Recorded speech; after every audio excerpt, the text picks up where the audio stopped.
Tem uma frase do Abel na coletiva da semana passada, que ele diz que o Palmeiras começou a ter oportunidade só quando o Flamengo fez 1-0, porque o Flamengo recuou, que dá uma noção de que o Tite pode fazer isso daqui. E aí, independentemente de fazer isso ou de jogar de novo, como é característica do Flamengo, com posse de bola, porque é como o Flamengo gosta de jogar, o Palmeiras vai fazer um jogador na sobra, provavelmente, hoje. Lembra que a gente está falando sempre que o Abel está jogando sem sobra? Provavelmente o cara que vai sobrar no Flamengo é o Léo Pereira e um zagueiro atrás vai sobrar no Palmeiras. Então, vamos começar de trás para frente. Da frente para trás.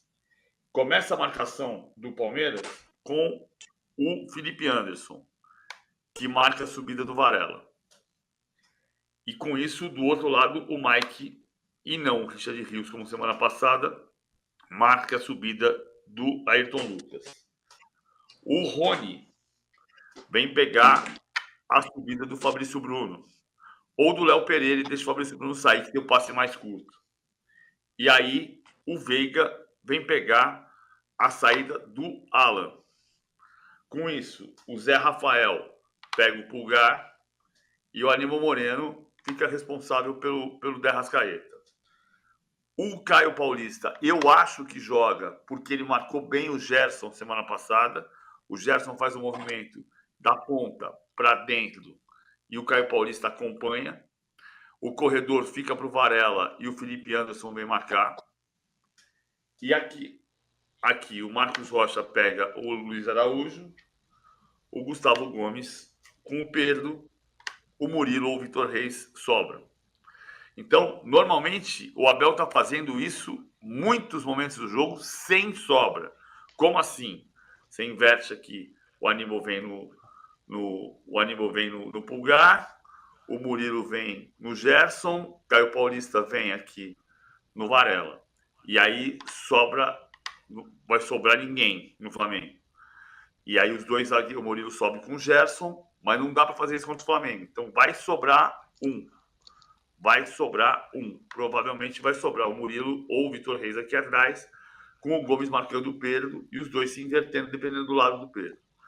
É a lógica disso. Mas a marcação do Palmeiras para ganhar o jogo vai ter que ser aqui.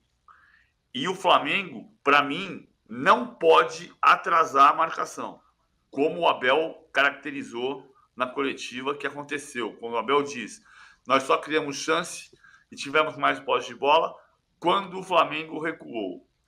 Não acho que o Flamengo possa recuar, mas acho que é uma possibilidade, é uma hipótese do jogo.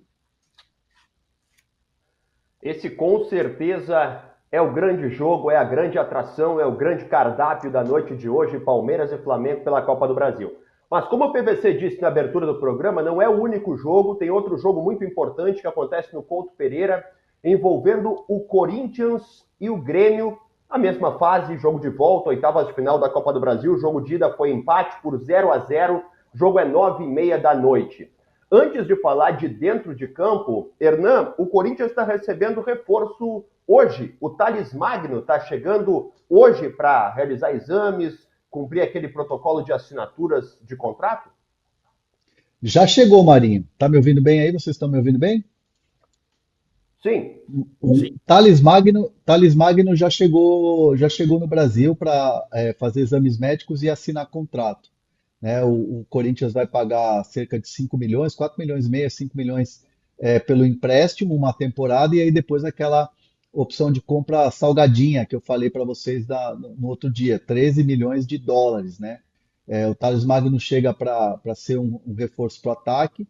O Corinthians ainda tenta o Alex Arce, né? Teve a primeira conversa recusada pela LDU, e é um jogador que é fazedor de gols, né? Então o Corinthians vai fazer uma nova investida para tentar contratar o Alex Arce. Então seria o Thales Magno, um jogador de lado de campo, o Alex Arce, um jogador fazedor de gols, um jogador de área. Então o Corinthians está de olho em reforçar o ataque. Exatamente ataque esse que não consegue fazer gols com os jogadores que lá estão. Wesley caiu de rendimento, Yuri Alberto caiu de rendimento, Pedro Raul nem se fala, é um jogador que entra e faz muito pouco, então o Corinthians centralizado está focado para trazer jogadores para o ataque e o Thales Magno já está no Brasil para assinar esse contrato hoje. E o Gonzalo Plata, hein, Hernan? Desculpa se você citou o nome dele e passou despercebido, me parece que não. Como é que está a situação desse jogador? O Gonzalo Plata é uma situação que ela tem o acerto com o jogador, mas ela ficou estagnada. Por quê? Porque o Al Saad quer uma grana a mais, né? O Al Saad pagou caro pelo jogador. O Al Saad pagou cerca de 10 milhões de euros pelo atleta quando o contratou. E a oferta que o Corinthians fez foi abaixo, muito abaixo desse valor. Aí, numa primeira conversa, na segunda conversa, vai aumentar um pouco. Fabinho Soldado está pessoalmente cuidando dessa negociação. Claro, evidente, o jogador está com pressa para vir para o Corinthians, porque ele quer vestir a camisa do Corinthians. Inclusive, ele andou reagindo a comentários de torcedores nas redes sociais, para botar aquela famosa pressãozinha para a negociação sair. Mas o Corinthians também tem total interesse em fechar com o Gonzalo Plata. Entende que é um Thales Magno de um lado, o Gonzalo Plata do outro, o Arce centralizado, mais opções para você ter no ataque do Corinthians para tentar melhorar a situação do time no brasileiro, principalmente, e se passar na Copa do Brasil hoje.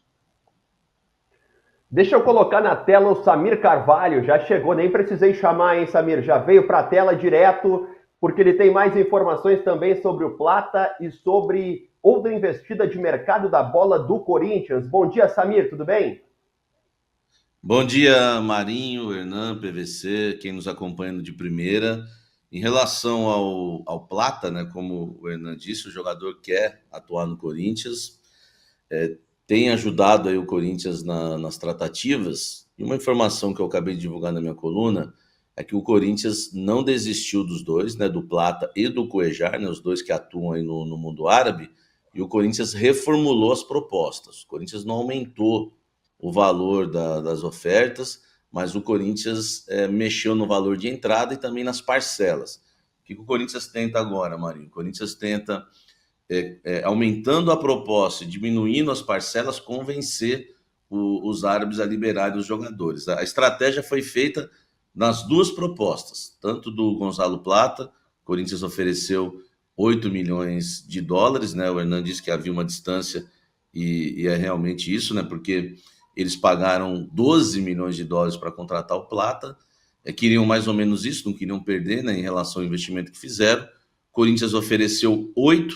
Eles até gostaram da ideia no início, mas uma informação que eu apurei dentro do Corinthians é que o jogador, nessa vontade de atuar no clube paulista, acabou também atrapalhando um pouco sem querer, porque ele faltou no treinamento lá no Al Sadd, e os donos lá ficaram bravos com ele, os sheiks, e acabaram dando uma travada na negociação por causa disso, entendendo que o jogador estava desrespeitando e dando uma forçada para sair do clube. Isso não agradou, aí a negociação travou muito por isso, e o Corinthians agora retomou, esperou, né, deu até um tempo para acalmar aí os ânimos, né, porque a negociação não ficou legal nesse sentido, e aí o Corinthians retoma com uma proposta diferente. Repito, não aumentou os valores, mas aumentou o valor de entrada e diminuiu as parcelas, Marinho.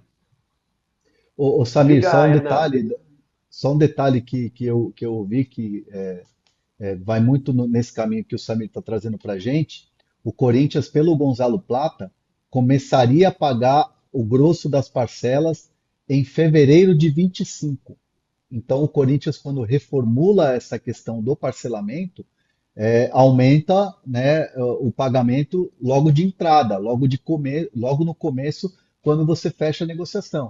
O Corinthians estava tentando prorrogar e começar a pagar o grosso mesmo lá em fevereiro de 25, que aí você tem já uma outra situação, um outro cenário financeiro e tudo mais. E o Gonzalo Plata participou de um amistoso do Al Sadd, só que ele pediu substituição no intervalo. E aí os Sheik, ó, ficaram pé da vida, viu? O cara pediu para sair assim do nada do jogo, no meio do jogo. O PVC, o Corinthians vai ter que botar aquela plaquinha para os torcedores: desculpem o transtorno, estamos em obras. Porque em meio ao campeonato ele está reformulando o time com chegada de muita gente, negociação em andamento. Isso mais ajuda ou mais atrapalha o trabalho do Ramon Dias, hein, PVC? Eu acho que ajuda, porque o time precisa contratar, mas o planejamento não podia ser esse. Você está fazendo um remendo, é como você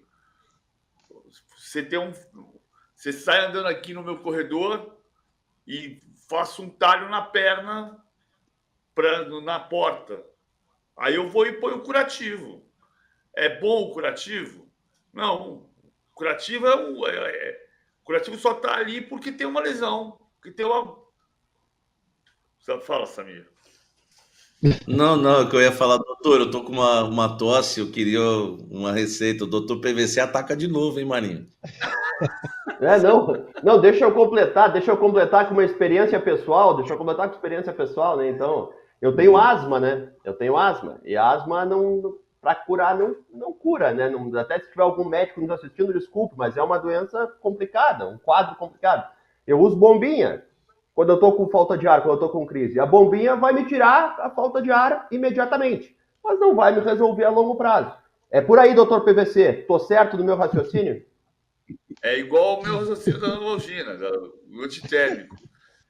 Toma antitérmico, mas assim, a infecção continua lá. Olha lá, o Hernan tá tossindo. Vai ter que dar um xarope para ele. É bom tomar xarope? Não, o xarope tem um gosto horroroso, é péssimo. Acontece que se eu não tomar xarope, eu vou continuar com tosse, olha lá, nossa família, olha só. Então, tem que contratar? Tem. Mas não era agora para contratar. Não é em agosto que você contrata. Né? Na 22ª rodada do Campeonato Brasileiro que você vai contratar. Você vai ter que remontar o time. Vamos fazer uma conta aqui hoje. Vamos lá. Hugo Souza não estava no time. Mateuzinho chegou no começo do ano. Vai lá, tá certo. Félix Torres. Ramalho. Não estava, não existia. Kaká. Chegou faz o quê? 3 meses. Hugo no começo do ano. Tá bom, tranquilo. Alex Santana tá machucado. Não joga. Charles estreou semana passada. Garro chegou em março. Mas tá bom. Março tá ok. Tranquilo. Charles chegou semana passada. Rian estava lá e não existia no elenco. Wesley voltou a ser titular, mas ninguém quer. E Giovani fez o primeiro jogo como titular na semana passada, no ano. Então, cara, olha só. Hugo Souza, Ramalho, Rian, embora estivesse no elenco, Charles e Giovani são 5 jogadores, metade do time que não existia. E o técnico, né, PVC? Terceiro técnico. E o treinador também na conta aí, PVC, que é muito importante. Terceiro técnico, exatamente. É uma situação de reforma muito grande que está acontecendo no Corinthians. Mas vamos falar do jogo de hoje. Ô Samir, o que dá para esperar desse time na partida contra o Grêmio? Qual a expectativa, qual o ambiente e a escalação provável do Corinthians? Dá para esperar muito sofrimento, né? Do jeito que o Corinthians vem atuando aí na temporada e principalmente nos últimos jogos, né? O PVC lembrou na semana passada, já eram 3 jogos sem vencer, agora são 4. E o Corinthians tem os desfalques. Ontem a gente divulgou com exclusividade aqui no UOL, e o Corinthians depois, né, acabou confirmando o Alex Santana com uma lesão de grau 3 na coxa esquerda. A informação que eu colhi é que ele vai demorar uns 3 meses para voltar.